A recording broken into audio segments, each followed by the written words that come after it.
leading the energy sector into the future by harnessing the power of gender equality. And at this point, I will pass the mic over to, there we go. Amanda Vandendoel, who's the Energy and Infrastructure Team Lead for USAID's Regional Development Mission for Asia. Amanda? Thank you, Morgan. Good evening, good morning, depending on where you are in the world. Thank you for making time for us to join today's side event, Leading the Energy Sector into the Future by Harnessing the Power of Gender Equality at the 16th Annual Asia Clean Energy Forum.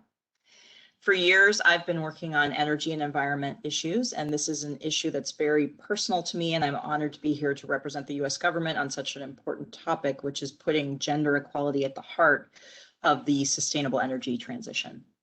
Gender equality and female empowerment is central to USAID's programming across all of our sectors, and it's foundational to American values and ideals.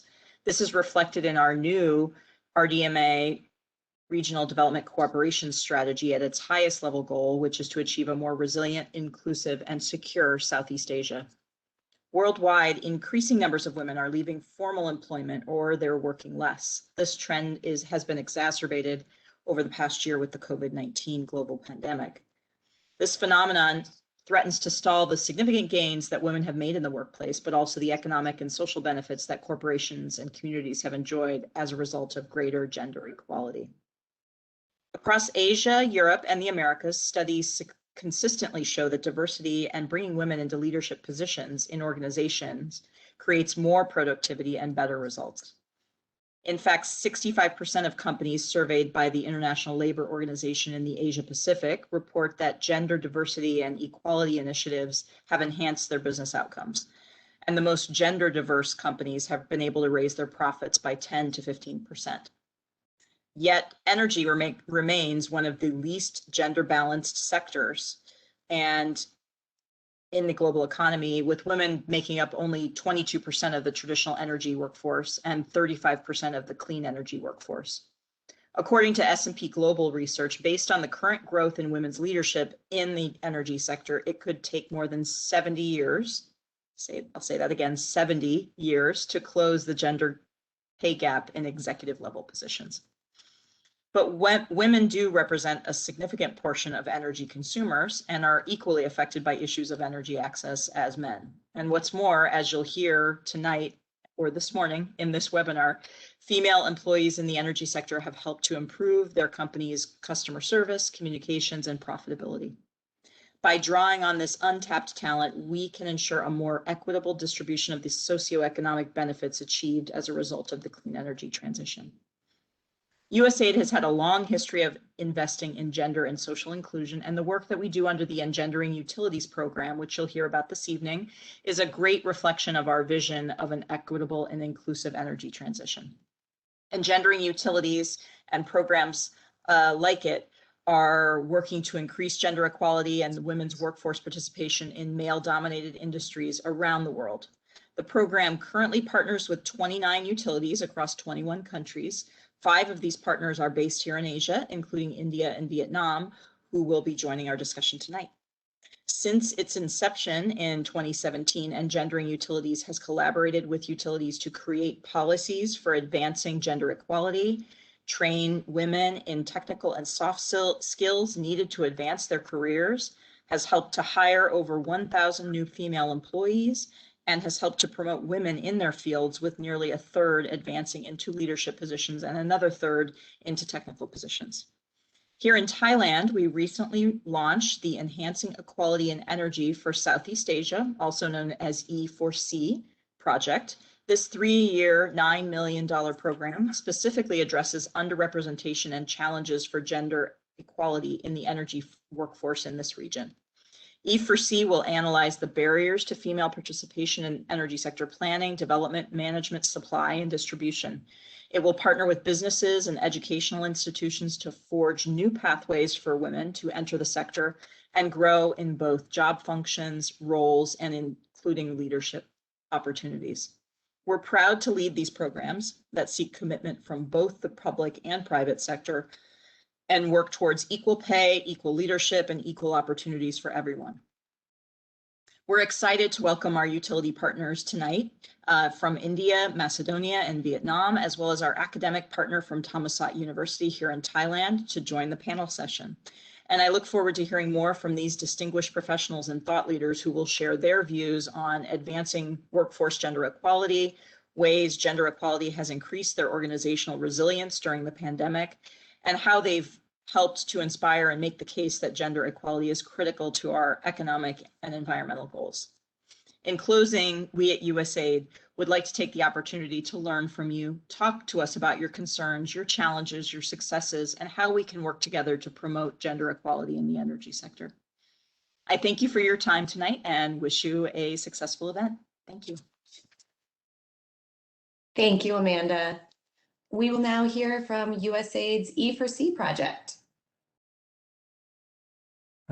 Thank you, Amanda and Morgan, for your kind introduction. My name is Kan Ramindra, the Chief of Party for the Enhancing Equality in Energy for Southeast Asia E4C project. It is my great pleasure to be here at the side event of the ASEF. I was there at ASEF in like 5 years ago, and it's now my great pleasure to be back again, although it would be nicer if we can meet in person. Okay, next slide, please. Today, I'd like to walk you through 3 items on my agenda. The first one, I'd like to introduce to our E4C project. And the second one, I want to share highlights and insight from our Thailand stakeholder consultations. And the last one, I'd like to share our plan in the coming few months regarding how we enhance gender equality in the region. Next slide, please. Okay, actually, Amanda already described this, but I'd like to reiterate what she described again. I mean, having gender equality in business could increase profitability and enhance performance. I mean, based on several literature reviews and research, including McKinsey, we found that gender equality could add more as 12 trillion to the world economy. At the same time, it could enhance organizational reputation, especially in terms of sustainability. And last but not least, it could attract talents who can retain skill and who can provide creativity to new workforce. Next, please. Just a bit of background about this E4C project. To address the challenge that Amanda described, USAID Regional Development Mission for Asia launched the E4C project in August last year. This is a regional project starting from, as I said, August last year, and it will last until August 2023. The project size is roughly 9 million, with the objective to enhance opportunity for women and girls in Southeast Asia. As for implementing partner, Core International is the lead for this project. And we are very pleased to work in collaboration with Tetra Tech and CADMUS on this project as well. And under this project, there are 3 sub-goals. The first one is to increase workforce diversity. And the second one is to enhance inclusive workplace environment. And the last one is to enhance equitable promotion opportunities. And as I said, this is a regional project. I mean, the project plans to cover 7 countries from Myanmar, Thailand, Cambodia, Laos, Vietnam, Philippines, and Indonesia. And because we just launched the project last year, for the first year of our work, we want to focus on 3 countries, which are Thailand, Philippines, and Indonesia. And we also work with several stakeholders across the region. And next slide, please. Okay, under our project, we have 5 objectives or 5 components. You could see it here. Okay, the first one is to identify core challenge to gender equality in the energy sector in Southeast Asia. This is more like an assessment or baseline study. We work to identify current status and gaps of gender equality in the region. The work includes GESI, Gender Equality and Social Inclusion Analysis, GDEP, Gender and Inclusive Development Action Plan. Also, the work also involves in-depth interview, focus group description, and baseline citizen survey, as well as assessment report. This is the work that we have been doing during the past few months, and I will share the result with you during the later part of my presentation. Okay. And for the second objective is to increase the number of women and girls pursuing career in energy sector. This one, we focus our effort on kind of supply side of the workforce. The project will work with university, vocational school, and other educational institutes to develop tools to address gender-based constraints that impact women and girls to pursue a career in the energy sector. The example of our activities include like developing outreach material for school and university, development of unconscious bias training course, and also internship tool. Okay. And the third objective under this project is to increase the recruitment, retention, and promotion of women in the energy workplace. But for objective 3 and 4, we'll be focused more on the demand side of workforce.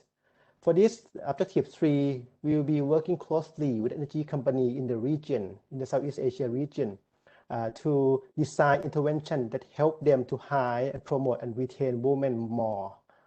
Example of work include decision-making tools to track gender data and outcome, developing policies that attract more women to their companies, and design a training course for them.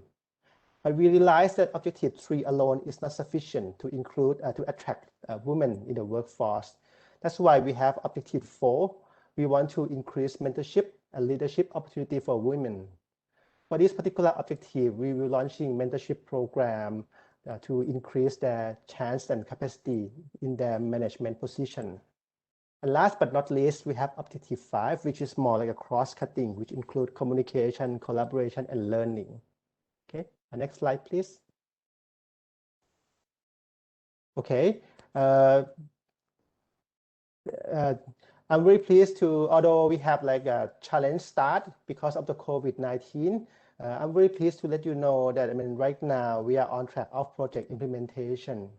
So far, we have completed the Thailand stakeholder consultations with 22 interviews and 10 focus group discussion, as you can see the pie chart here. And I'm very pleased to share the result with you. Next slide, please.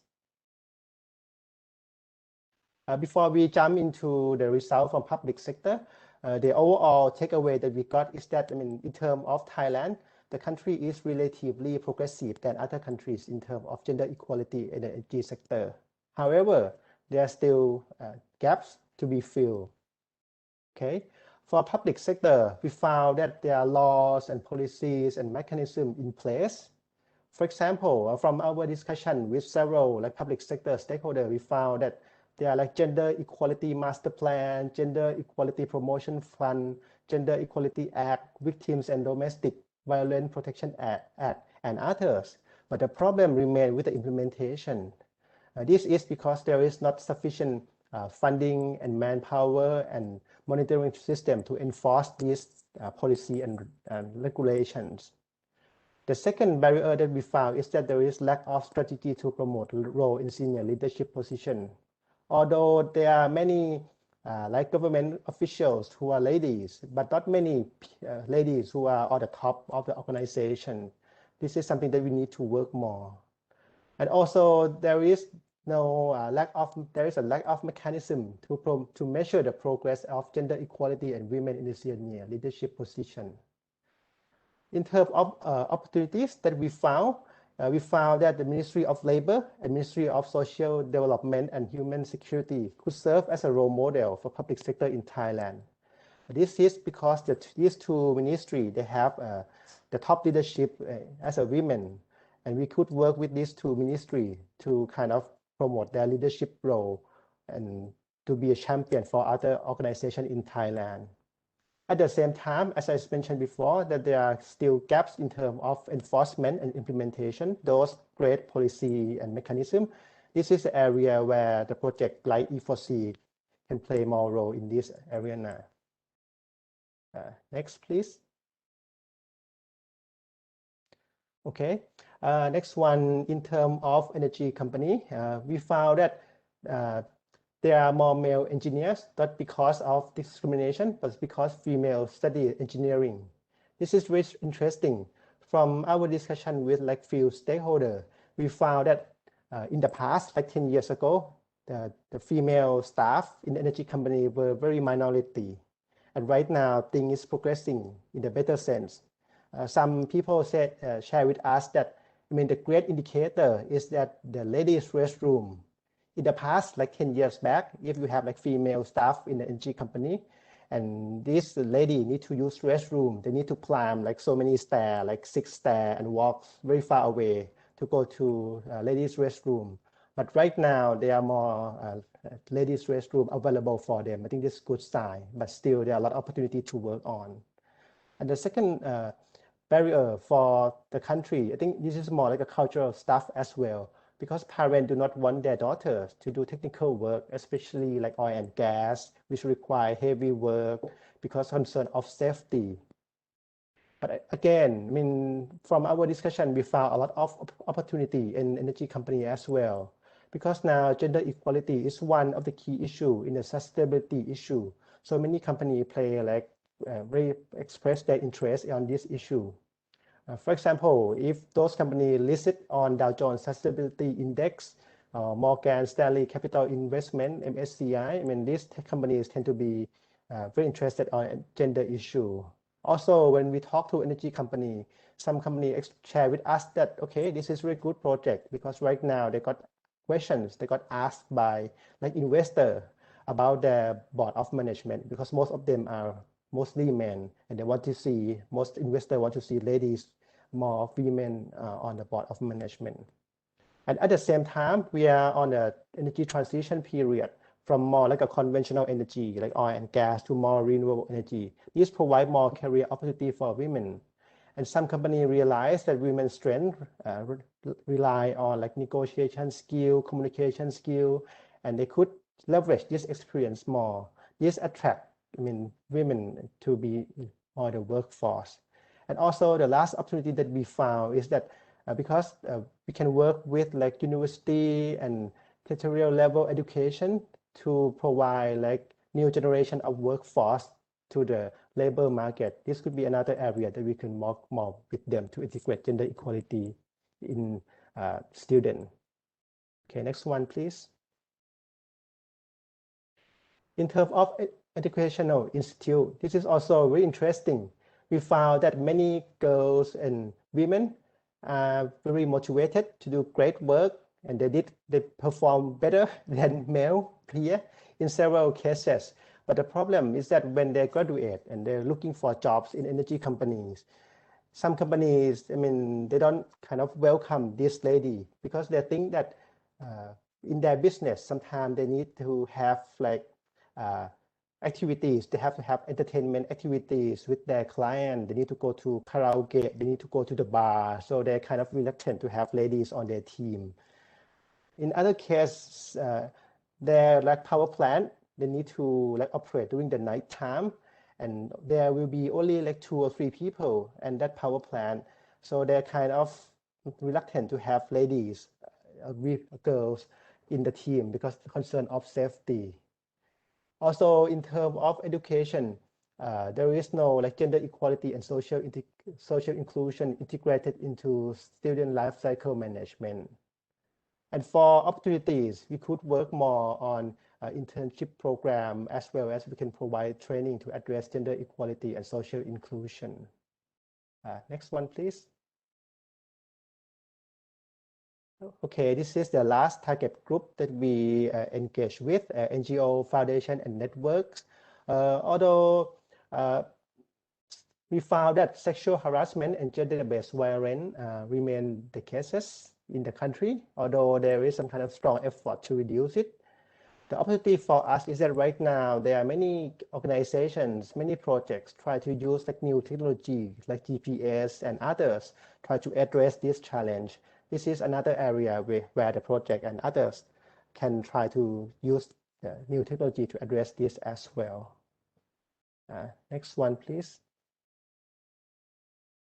So what will be the next step for us? Right now, we are concluding our stakeholder engagement in Thailand. So next step for us is to do the same with the stakeholder in the Philippines and Indonesia. And at the same time, we will have a baseline citizen survey in the 3 countries, Thailand, Indonesia, and Philippines. And after that, we will kind of wrap up our objective one work, which is more like assessment into like assessment report. And after that, we will work with energy companies, university, vocational school in the Southeast Asia region for the impactful intervention to address the gender challenge. And I hope that we can have more opportunities to share our successful result next time. That's from me. Thank you very much. Over to you, Morgan. Thank you so much, Khan. We will now hear from Yasmin Bohm, who is the lead change management coach for USAID's Engendering Utilities program. Yasmin, over to you. Yeah, thank you so much, Morgan. Good morning, good afternoon, good evening to all of you. Before we go into the panel discussion with our partners, let me give you a brief overview of the Engendering Utilities program. Part of it was already mentioned by Amanda in her key opening remarks. And also Khan already touched upon the business case for gender equality. So let me do this very brief. In Engendering Utilities, we believe, and we are also collecting evidence on the fact that increasing gender equality in the energy sector has positive influence, not only on the women and on society, but also, and most importantly, on the companies increasing gender equality. This is increasing resilience, this is also better performance, and also you can see some additional effects on the bottom line of the companies. We will hear more of that also in the panel discussion. There is a study of the Berkeley Haas School of Business conducted a couple of years ago that says that companies which have more women on the board of directors are more proactive in improving energy efficiency, lowering company costs, investing more in renewable power generation. And this is only one of the global evidence that we are also using for engendering utilities. However, the evidence that we collect from our utility partners is even more important. And we have one example here listed also from our partner at BRPL, who found that sending female employees into high theft communities achieved a better connectivity, which means 200 more connections were added of households that did not pay for electricity earlier. And this also ultimately helps the utility to improve the bottom line. But we will hear more of that from one of our panelists later. Engendering Utilities has 3 program components. One is, we can go to the next slide, please. One is a best practices framework. It's a compilation of more than 140 best practices from different sectors, but mainly also from industries on how to improve gender equality. We have the Gender Equity Executive Leadership Program that is run by Georgetown University McDonough School of Business. So basically we are collecting we are selecting 3 partners of each of our partner utilities to be part of the program and to learn over the course of a year. And in addition to that, they also get change management coaching. So I'm one of the change management coaches. Altogether, we are working with 5 coaches who support all of our utility partners. The main aim is, as already mentioned, to strengthen also company performance, empower women, improve gender equality, generally speaking, and also strengthen resilience of the industry. What does the Engendering Utilities program do? We collect and analyze data. We can also go to the next slide, please. Thank you. We collect and analyze data. So this is very important for us and also a requirement that we got from our USAID partners to make sure that we are using an evidence-based approach. That's why we also have, at the beginning of working with each partner, we look into staff composition data, we look into best practices that they have already applied. We also look into some performance metrics to ensure that we have a clear picture about the starting point when working with the partner. And then also over the course of development together with the partner, we also look into these metrics again to see what is the real improvement that we have seen. We have also a change management approach that goes with a systemic approach, which means that we are not looking at one individual that we think can change the entire system, but we think that many different levels need to be added in order to be successful. We look into corporate culture and leadership and many other aspects that are important for driving change at the organization. Can we go to the next one, please? The foundation of that is a model that we developed. It's called the employee life cycle. You can see here in the blue faces in the center of the circle. These are the main stages an employee goes through even before entering an organization. So we start with attraction and talent outreach. I think one factor that was also mentioned by Khan earlier. Recruiting and hiring, onboarding and training, performance management, compensation and benefits, and up the career ladder until ultimately separation and retirement. As already mentioned, we also look into some of the company enablers.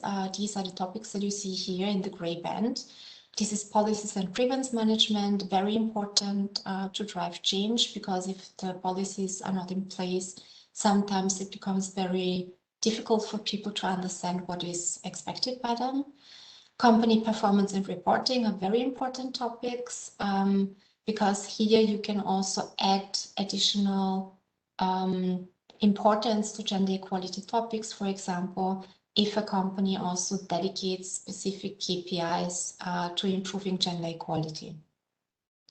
Corporate communication and branding are important not only to the external public, but also internally.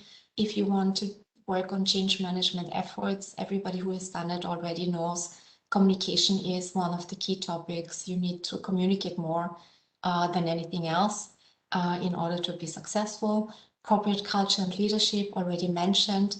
If the tone from the top is not supporting the gender equality interventions and efforts, and if the top leadership is not walking the talk, it becomes very difficult to improve the corporate practice. On the left-hand side, you also see that societal and sectoral context is important for our work. Of course, the national and legal framework, the gender norms in the country, the quality of the education system and other infrastructure. However, we see these as external factors that we need to take into consideration, but we are mainly working on the system of the company. Let me also give you some examples from the best practices that we have in the best practices framework. For attraction and talent outreach, this is mainly how we inspire and motivate, for example, girls to go into STEM studies and also to perceive a career at the industry as attractive. Recruiting and hiring, we are talking about how to fill open positions, how to increase the overall percentage of women applicants, because you can only select merit-based if you have a significant number of female applicants also. Corporate culture and leadership already mentioned. Policies and grievance management. We are not only reviewing policies with the gender lens, we are also creating new policies together with our partners that help drive the efforts. Can we? Yes, thank you. Amanda already mentioned it in the beginning. We are working with 29 partners across 21 countries. We are currently adding 12 more partner companies from the energy, water, and ICT sector. As you can see, we are working with a strong focus on Africa, Asia, Latin America, and also Eastern and Central Europe. And ultimately, also let me share some of the results from our engendering utilities partners that we collected over the period 2017 to 2020. These are results on all the different employee life cycle phases. We have more than 500 ELC interventions, employee life cycle interventions implemented at our partner utilities. Almost 60 policies related to gender equality have been created over the period of time. More than 6,000 women have been trained on technical and soft skills. If we are talking about soft skills, we are mainly talking about leadership development. More than 200 girls have been enrolled in internship and trainee programs. More than 1,000 women have been hired.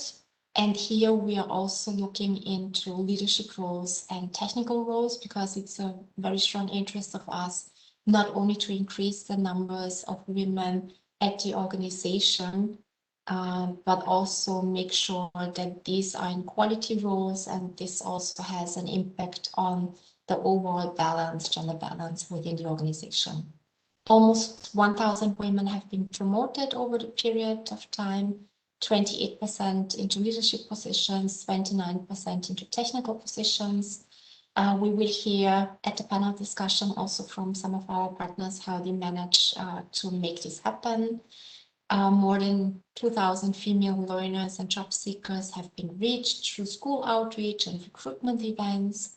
And our utility partners also add in-kind contributions in the form of time that their senior leaders, but also staff, commits to working on gender equality interventions, and also additional resources that they use for running events, for running trainings, and other activities. And with that, let me give you a short info about the three partners, engendering utilities partners, who will also be present on the panel today. EVN Macedonia, this is one partner of the very first hour of engendering utilities. It's a company in a country where brain drain is a really strong issue. That's why EVN Macedonia also worked on increasing the talent pool in the country and also making sure to become more attractive for female job applicants. BRPL in India, one of our partners, who started to engage with us in 2018, has a strong emphasis on improving corporate culture and also showing to the external public that gender equality is a very important measure for improving benefits and performance at the organization. And EVN Vietnam, one of our more recently joined partners, is currently working on improving process and policies to increase gender equality at the organization. And with that, I will stop here. Thanks a lot for your attention, and I'm handing back to Morgan. Thank you. Thank you so much, Yasmin.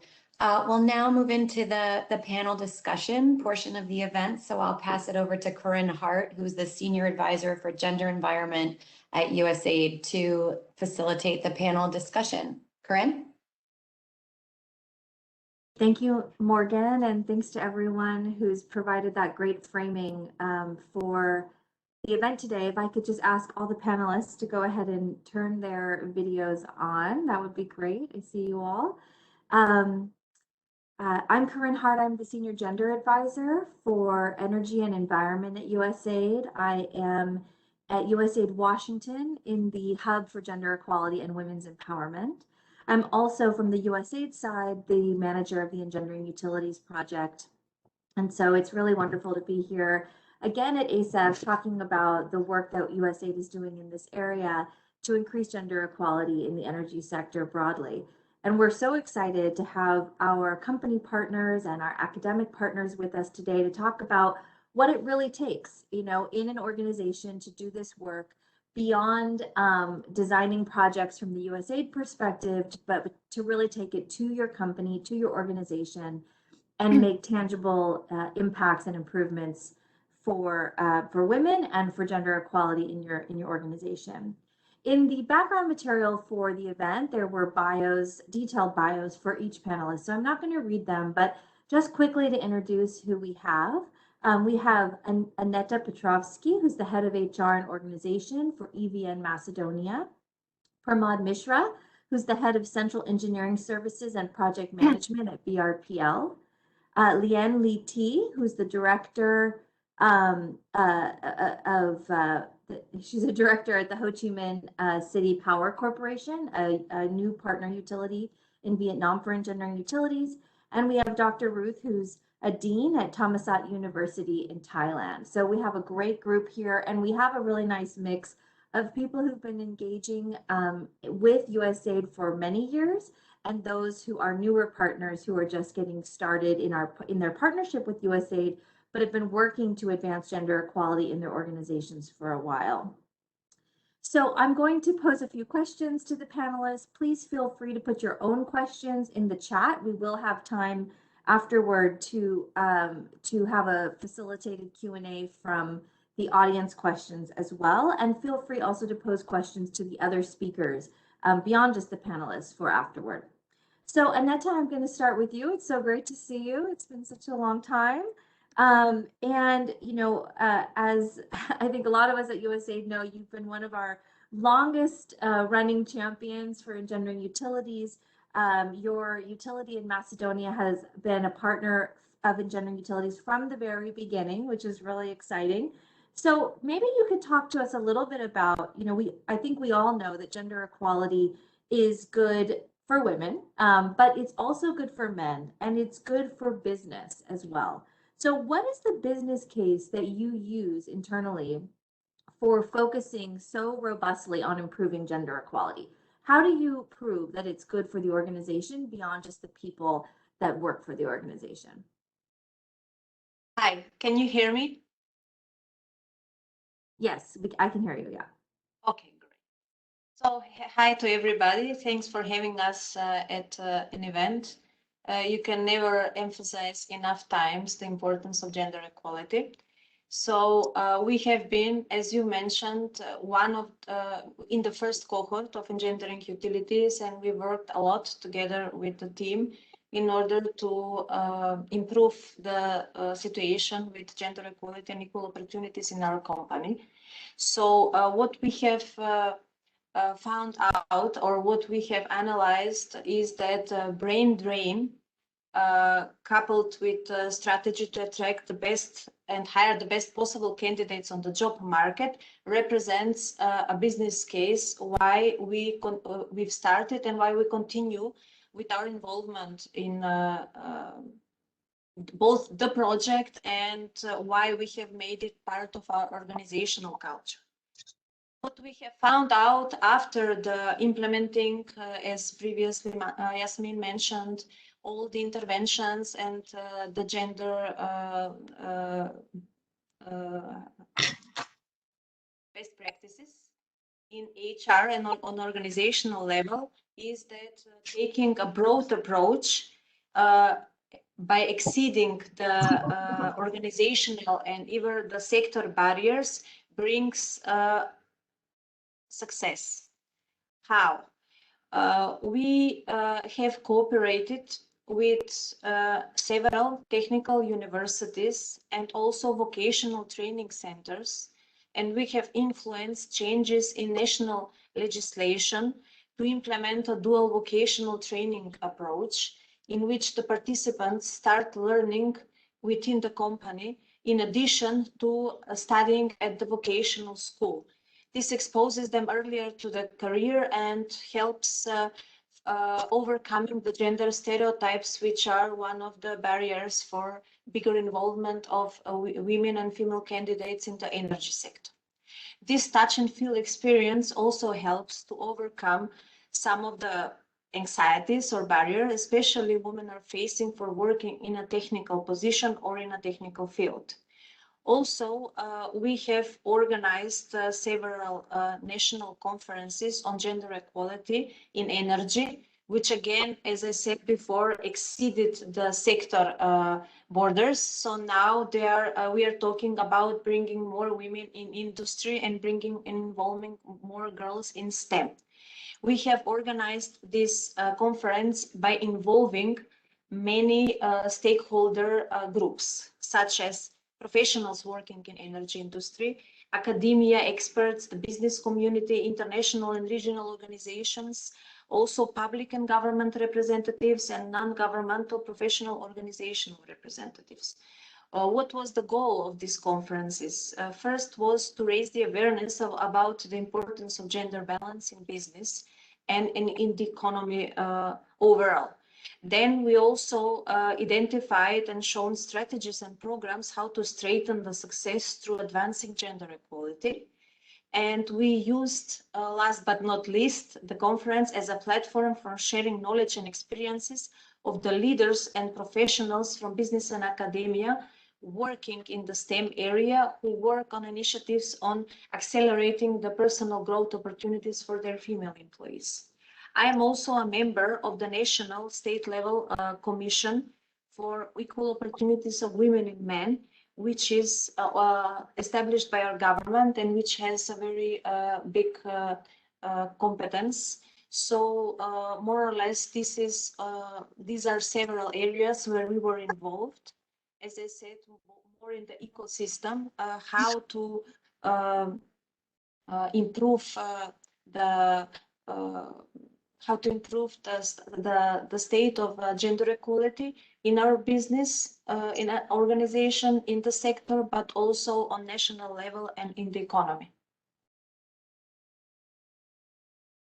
Great, thank you. And as I've had the pleasure of attending one of those conferences, I can really speak to how impactful they are to really show how the utilities approach can have a reach outside of just one company, but really start to influence the national dialogue around how critical it is for women to be able to enter these lucrative but male-dominated sectors. So thank you. Pramod, let me turn to you. Maybe you could speak to us a little bit about the business case that you all use as well at your utility. I know that you've achieved some really exciting things as you all have started to do this work. And maybe you could also talk to us about how did you secure leadership buy-in? We know from Engendering Utilities, one of the key lessons has been really securing the leadership buy-in from the very beginning, and making sure that you have support. Of course, you need support across all levels of the organization, but it really has to come from the top. So what is the business case that you all use, and how did you secure your leadership buy-in to be able to really take on such an ambitious gender equality strategy? Yeah, thank you, Corinne, and thank you, USAID, for giving us this opportunity. It was throughout a wonderful journey since we joined the programs in 2018. As you mentioned, there has been too many business cases for our organization since we have joined. One of those is like we have identified few potential leaders as a role model, female potential leaders. And we have put them into a kind of non-conventional role, which was not, thought to be suitable for women, so-called. So now, like our quality head, which is totally a kind of technical role, is now headed by a female. 2 years back, she has taken the role, and now it is said that now she is kind of one of the best quality head we ever had. And earlier, no one had thought of like women being the quality head. So, and people were also apprehensive that the male colleagues may not accept female as a boss. But now it is a reality, and the performance and of the quality department is even better. And I would say on that top. This is one thing. Second thing, I would like another example. One of our colleagues, Shivani. She has been in the field role where in the area where we had very high losses of the order of about 85 to 90% of the losses, AT&C losses. And male members were not able to, go to the area because during the daytime, only females are there in the house. So they generally don't accept any male member coming to the house to get the new connection for payment collection and all other activities. So as a strategy, ERPL has introduced Shivani and some other female colleagues, and they have done. They have gone door to door initially, not with any intention to generate revenue, but to have connect with them. Once they had connect with them, gave them comfort, and then slowly the things started moving, and finally that area is very much penetrative. Anyone can go and do the business. So, and another aspect we have seen that when you project your women as a leader of your organization, there it has been seen as a good for the organization, good brand for the organization. Recently, 3 of our females has got women the awards, and that is good for the organization, and it is seen good in the good light. Second thing, you asked about the involvement of our top management. So our top management is very aligned with the gender inclusiveness. They always, even in the smallest of the communication to the employees, they always mention the gender inclusiveness as one of the key factors for our sustainable growth. And we are really convinced that if we have to sustain in our business in long run, we have to go through this gender inclusive route, and due importance has been given to the gender inclusiveness. Our top management, I'd just like to mention one more thing, that they have said that since we have very less in numbers for women, like we have only 11% women in our company.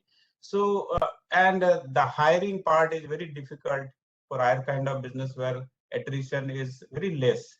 So the management has given us opportunity to, why don't you go and get survey and interview the female candidates that where they want to go, in which field they want to prosper. So what kind of training they require, what is the barrier they are not able to take the bigger roles. So then when we have interviewed and we have got the survey of about 300 persons we have, so we could survey about 65. The survey results are very encouraging. They are ready to take the next level of roles. They are ready to take the technical roles. They want to go out with some infrastructural changes in the field. Earlier we didn't have, but with the kind of management support, now we are having those basic infrastructure in field, and we have targeted few of the females, and they are also taking the bigger roles. So I would say the management is very focused on gender inclusiveness in ERPL. Kareem? Thanks, Pramod. That's, I think for me, what I'm hearing is seeing is believing, so putting women into these non-traditional roles, showing that they can be successful, and also collecting data that shows management that women want these roles, and that stereotypes or biases that might creep into people's minds around women not wanting these types of positions can be overcome by data and evidence-driven decision-making. So I've seen also from a lot of your work how impactful that's been for women at the company. Leanne, let me turn it to you. The utility in Vietnam that you work for is just in the beginning stages of partnering with engendering utilities.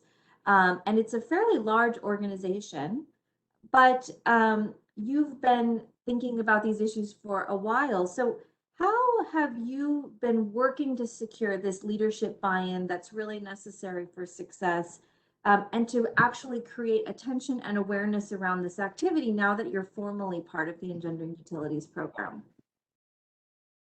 Thank you for your question. And as you guys know, Vietnam Electricity has a team joined Engendering Utility program, and our team has sent a survey to several subsidiaries to learn about their priority for gender equality. And we are working with the Engendering Utility to collect and analyze baseline data. This data will clearly show the gap and opportunity for improving gender equality at EVN. And we are convincing that for the leadership And we have been working to enhance the utilities target in the gender action plan of EVN, which is a gender strategy for the entire corporation from 2021 to 2026. This recommendation require us to advocate to leadership and inform gender experts and leaders across the entire organization. So this is powerful tool to bring attention, leadership in and support. Moving forward, we will advocate to improving gender equality to the board of directors, as well as my C-suite in our corporation and research and client. I hope that there are a lot of utility in Southeast Asia to join engineering utility program to improve more opportunity for women in energy sector workplace. Thank you. Thank you. And we're so pleased to have EVN Vietnam as part of the program as well. Dr. Ruth, let me turn it to you, bringing a different perspective, someone who is on the academic side, working at the Thammasat University Business School. You are engaging with companies and future employees in a different way. So we know that the university has a really successful internship program, and I was wondering if you could speak a little bit about what is the business case to employers as you're trying to place interns, that they should be thinking about internship programs with a gender lens, making sure that gender equality is established and promoted through internship programs? How do you make that case to a company that may not think that's the leading thing they should be focusing on?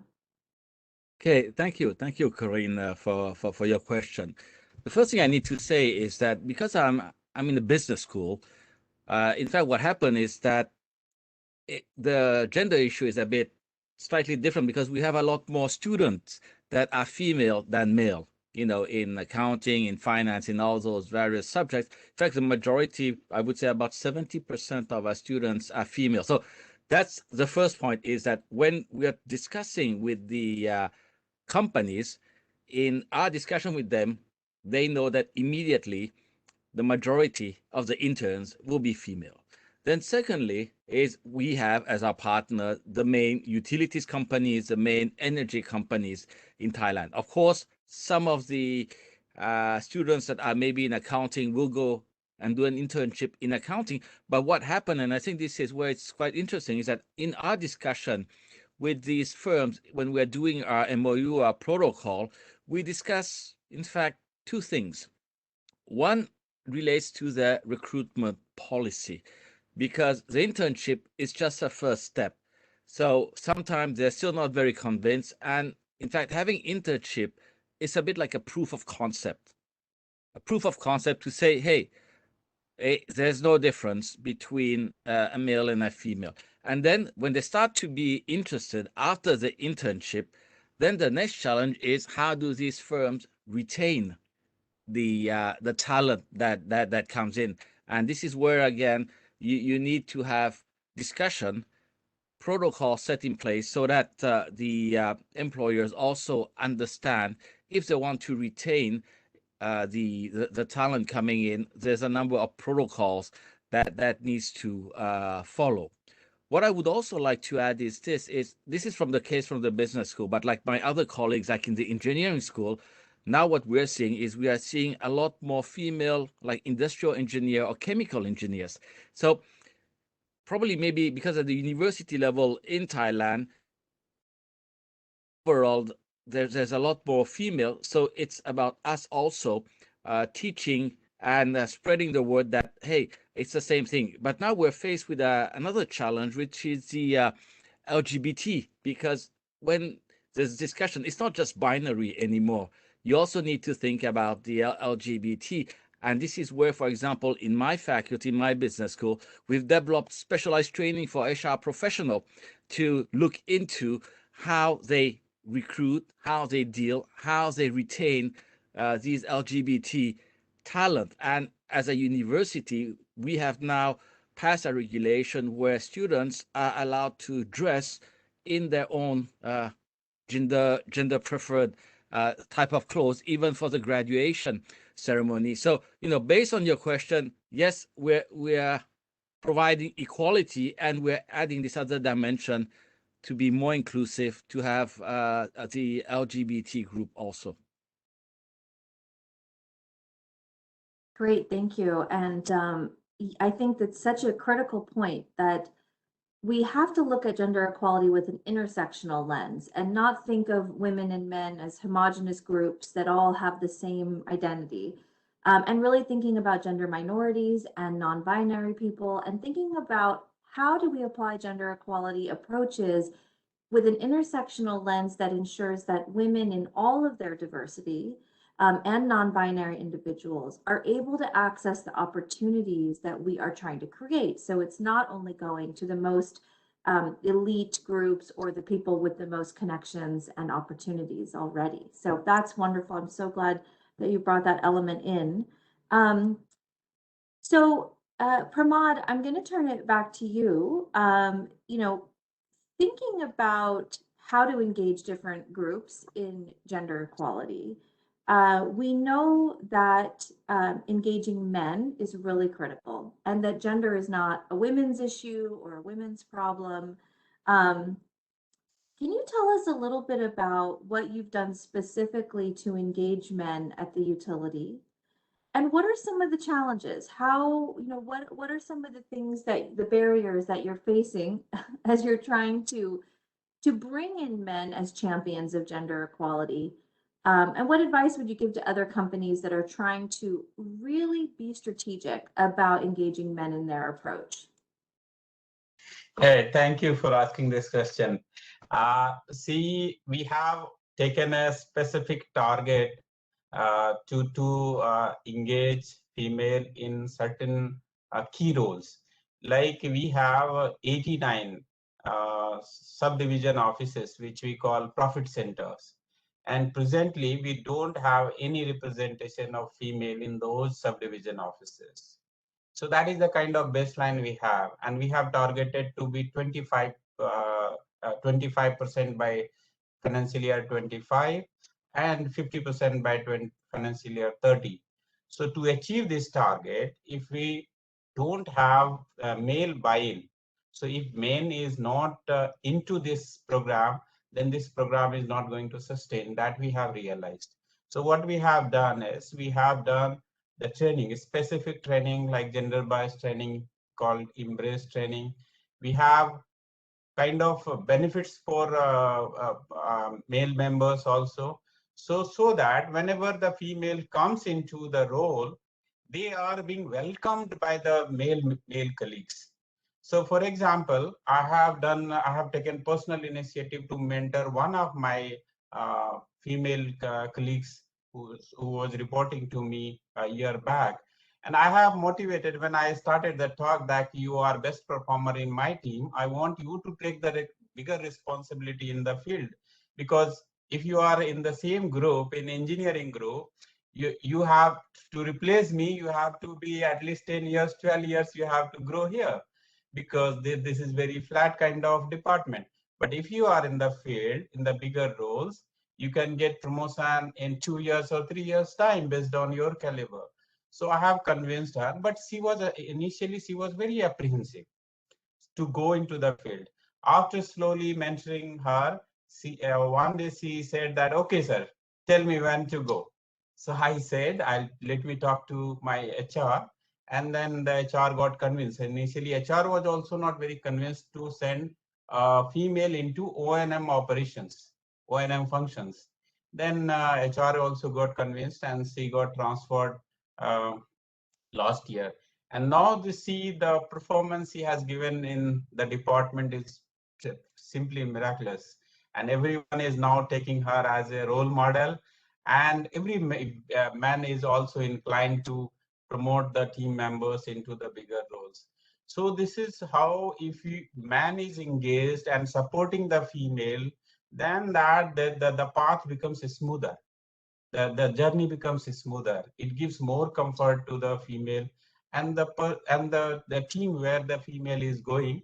If that is welcoming that female, then the female get more comfort and she can deliver in better ways. She can prove her point, and other females who is kind of apprehensive going into the field, they also get direction to take the bigger example. I would say another thing, like we have been doing like in engineering, we have more female, like almost 30% female and 70% male. So what we had done, we have started sending them to the field, female also to the field, so that all the apprehension of going into the field, that get removed slowly.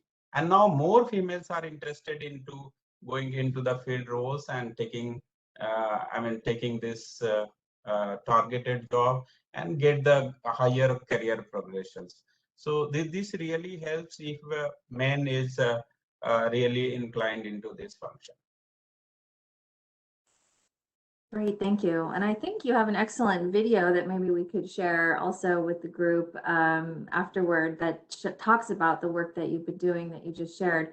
I think also, you know, what is coming out to me as a key lesson that you're explaining, and in your previous comments as well, is that there are gender norms that dictate the ways that the company may be interacting with men and women differently, that it really takes leadership to push against and to change.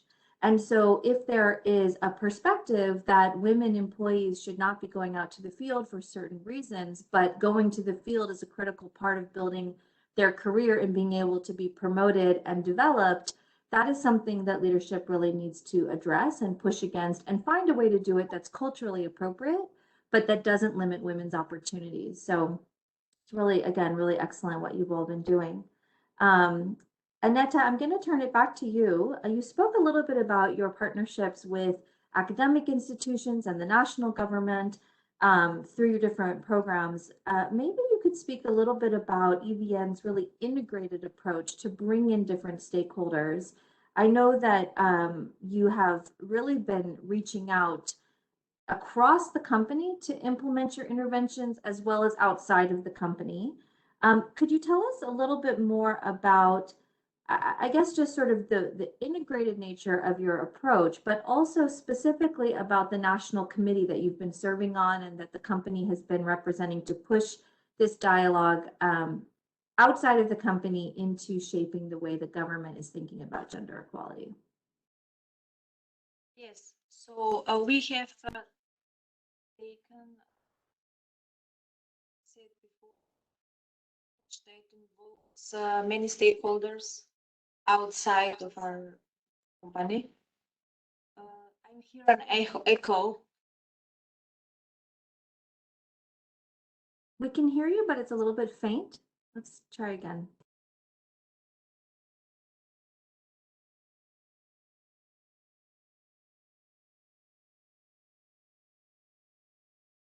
Okay, I will talk. Can you? We can hear you. I'm not hearing an echo, so I think it's okay to go Okay, ahead. so it's just in my. Okay.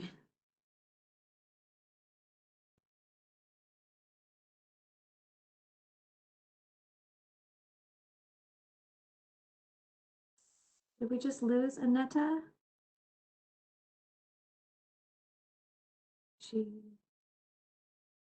I think we may have, yes. Okay, maybe. I can hear you now.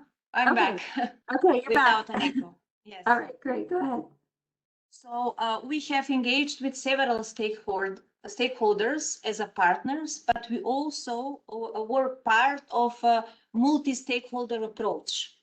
So we partnered first with an institution, engineering institution, which is engaging all professionals working in engineering in the country. So we've entered into partnership with them in order to, to promote gender equality, both as a doing business and as a part of what does it mean to be successful organizations. We have also engaged with educational institutions. We have engaged with universities because what we found out, we analyzed number of graduates which are female, and we analyzed number of female engineers who entered the company. So here there was a gap, and we worked on the organizational side, how to remove the biases, barriers, and how to implement an approach which will be as objective and transparent as possible. So in order to do that, we partnered with universities where we promoted the company as a company which supports female careers and which is eager to welcoming more female engineers on board.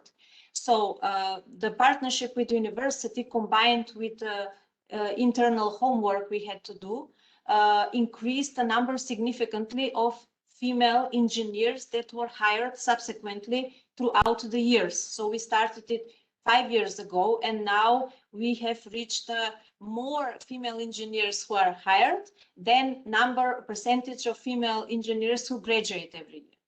So that was one part. Then we worked with high schools, which are vocational training centers, as I mentioned before, because there was not a single girl enrolled in studies to become a electrofitter, we call them. So that is the technician who is working on field. So what we did is we went one level below primary schools, where we visited primary schools and showed or promoted the occupation as a gender neutral, or that can be performed both by girls and boys. That brought us to our first success, that girls started enrolling, but we are working even more now, because now that they start enrolling, the next step would be to hire them in the company. So this is the biggest barrier we faced in collaboration with educational institutions, that is to promote or to attract the technical position, which is basically representing 1/2 of our workforce.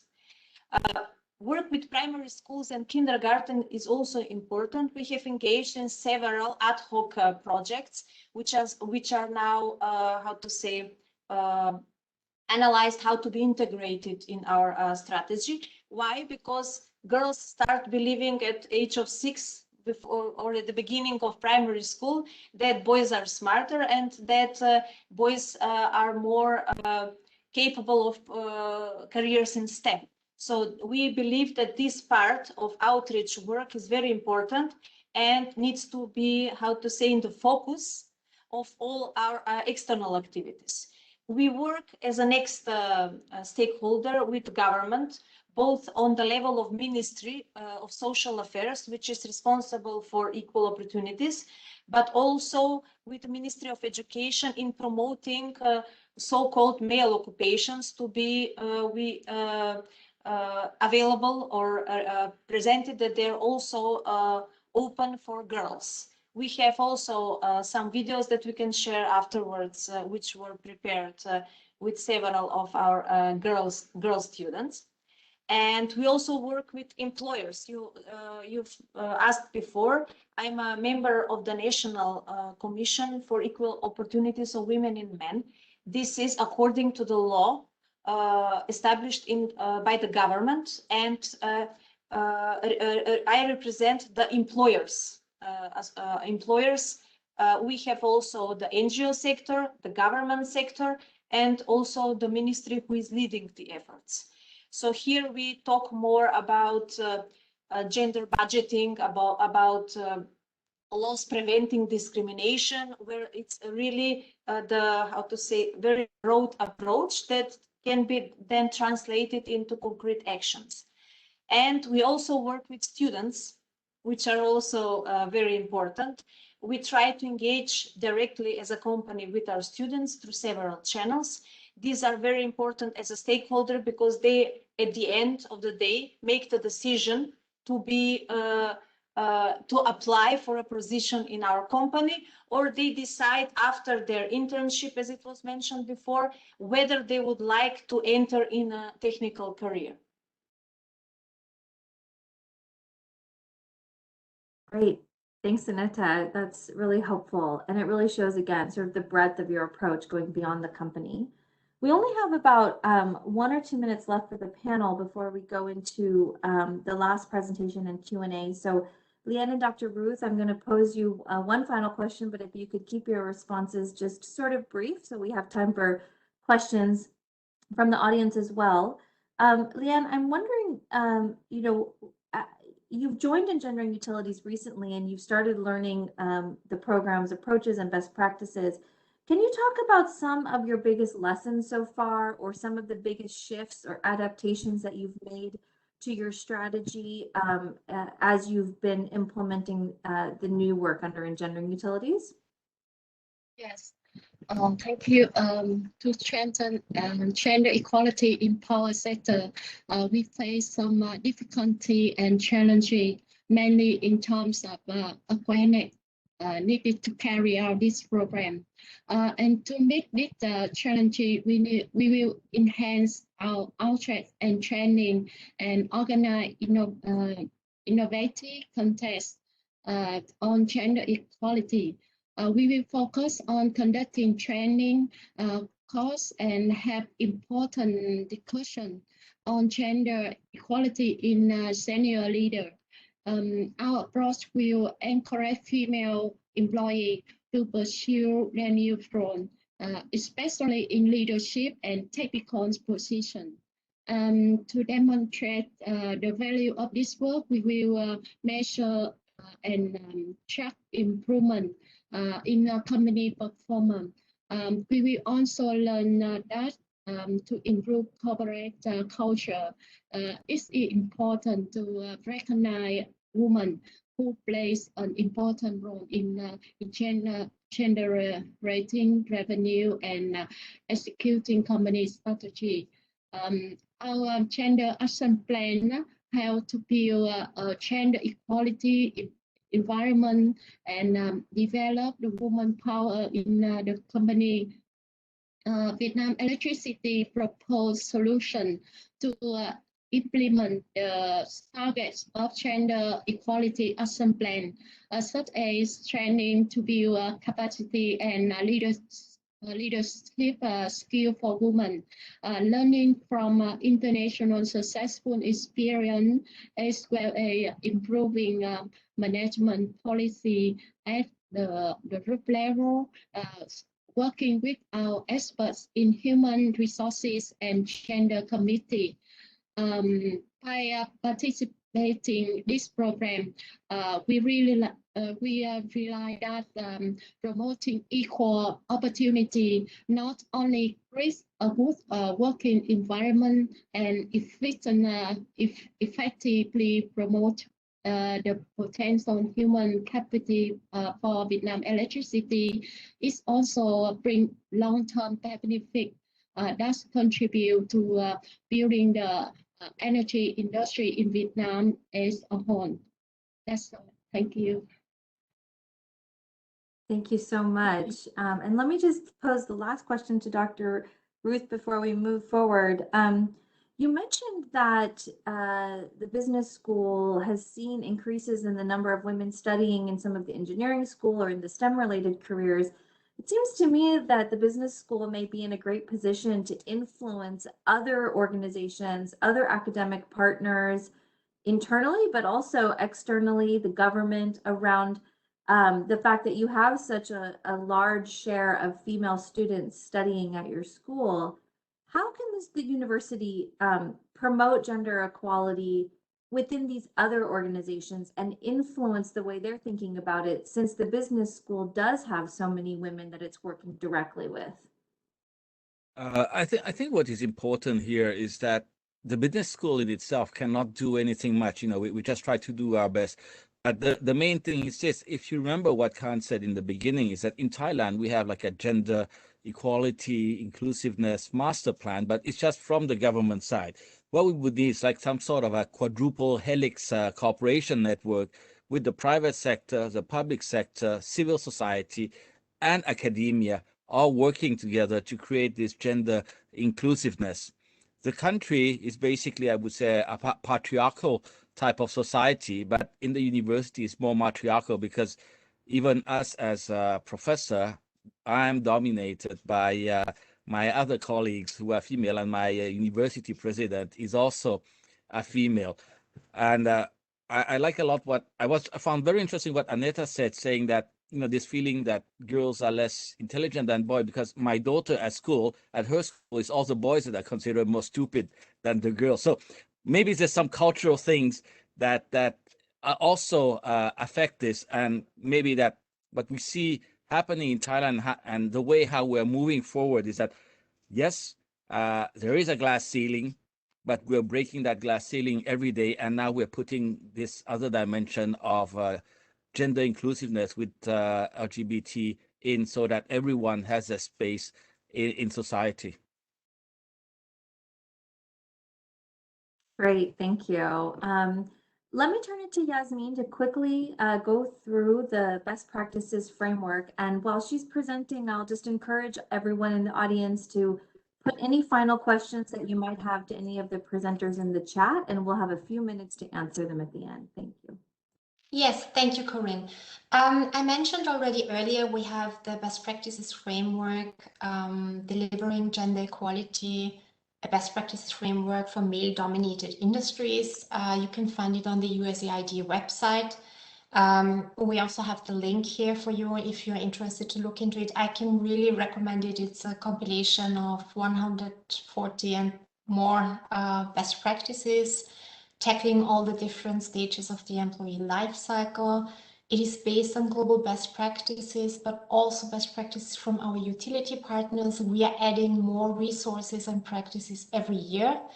And we are working also on adding case studies from our partners and additional topics every time that we do a new version of it. And it's made for decision makers in organizations, development practitioners, gender experts, technical advisors in male-dominated sectors, and for everyone who is interested to change something and to improve gender equality at an organization.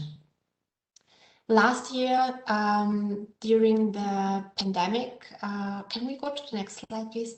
We also added new chapters, especially also to help everyone to keep gender equality as a business priority in times of competing priorities out there.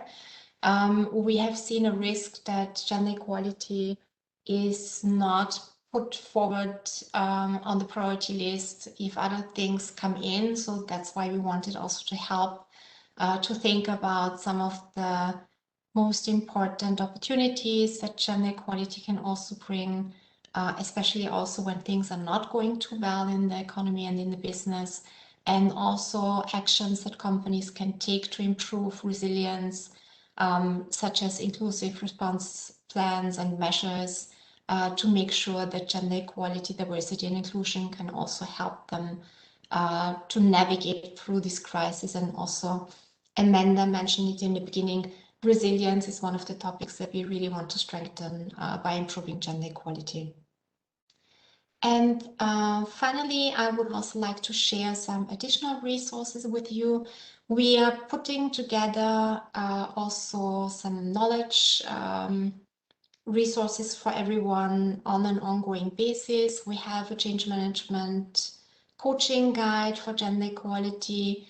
We have a document that helps developing a business case for gender equality. We have something on goal setting, because you can only measure what you have set earlier you want to measure. So it's very important to have SMART targets that also help your gender equality efforts. We also have something on how to have policies created with a gender lens. And as already mentioned, we have the case studies, and you will also find the videos that Corinne mentioned earlier from our partner at BRPL. And I think that's it for the moment, and handing back to Corinne. Great, thanks, Yasmin. I really strongly encourage everyone to check out the best practices framework and all of the guides that we've created to accompany it. One of the lessons we learned early on was that the best practices framework alone wasn't really enough for someone to pick up and try to start implementing on their own. So we've created these specific guides on some of the most important best practices, like how do you start to collect data to build a business case? How do you do change management coaching so that you understand what the role of a coach would be if you were going to hire one, the role that Yasmin plays, for example, through Engendering Utilities. And we've also, as she said, really thought about how do you convince a company not to drop its gender equality initiatives the minute something else comes up, something drastic like COVID, or just a reprioritization of budgets or leadership, and really thinking about how to make this an integral approach to what the company is taking on, regardless of what's happening.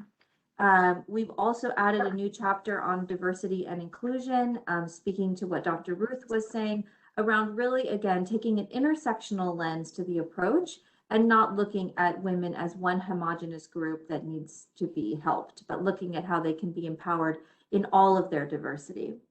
I'm not seeing questions coming in, but there was one that came in earlier from Indonesia. And I just wanted to make sure we addressed it because I think it's really important. And it was about women's time poverty and the multiple roles that women have to play at home and at work. I think for any of us that are women on this call, we know that no matter where you're at or what country you're in or what career you have, this double burden of your roles and responsibilities at home and what you have in the office is something that needs to be addressed. I'll just open it to the panel and to all of the speakers. Is there anything that you've seen that a company can do to help address the women's time poverty issue that may limit them in their career or what they're able to achieve in the office or in their jobs based on sort of the burdens that they have at home, the time burden that they have at home to be doing child care, taking domestic work at home, elder care, etc. Is there anyone who dares take that one on? I have one point here. Okay, come on. If you may allow. Yeah. So you see, company can do a lot in this direction if you are committed for this particular initiative. For example, BRPL, 6 months maternity leave was already there for female, but there was not even one single day leave for male, wherever both are going to be parent on the same day. So it was kind of unequal. So BRPL has decided and taken 10 days kind of compulsory leave for the male members. So they are now also contributing in the initial days of the parenthood. So such kind of initiative can be done. Even I think that as a departmental head at a smaller levels, if you think of the female's pain, what they are going through, they have the multiple responsibility. If you give them kind of some flexibility, like attending maybe half an hour late in office, so that she might compensate in the evening, or you during this pandemic, if you allow them to work from home wherever possible. So those can be done, and that really helps. And we have seen, I personally have seen that such initiatives gives lot of impact and lot of liberty to women, and they are also feel part of the company. Very bonding is very high, and the performance also gets, improved.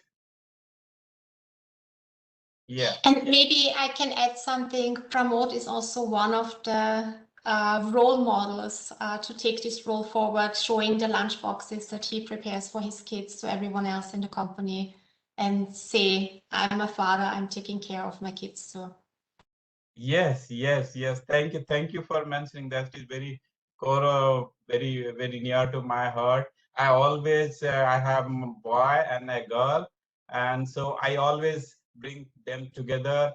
If I make my daughter to prepare bread, then I also same time I make my son also make the same time, so that they grow together. They all feel that this is not the only girl's job, it is for the male also. So that is the how you can, if you start from your home, same thing comes to the office also, and I am very happy about that. Thank you, Yasmin, for mentioning that.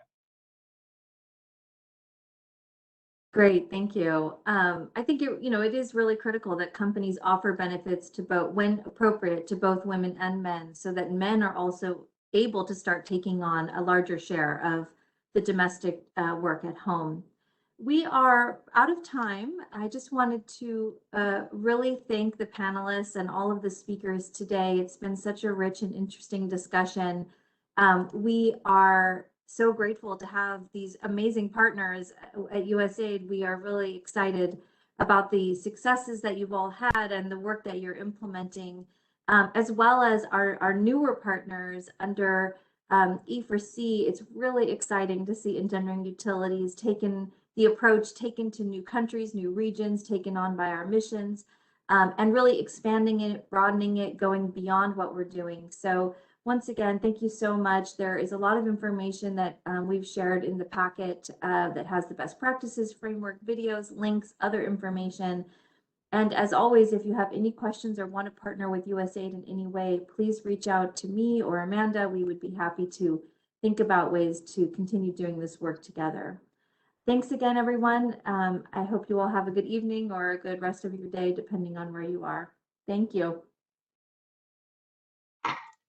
Thank you, everyone. Thank you. And for those Thank you. materials, they are on the screen. Click on the file and then click download, and you will have access to the materials.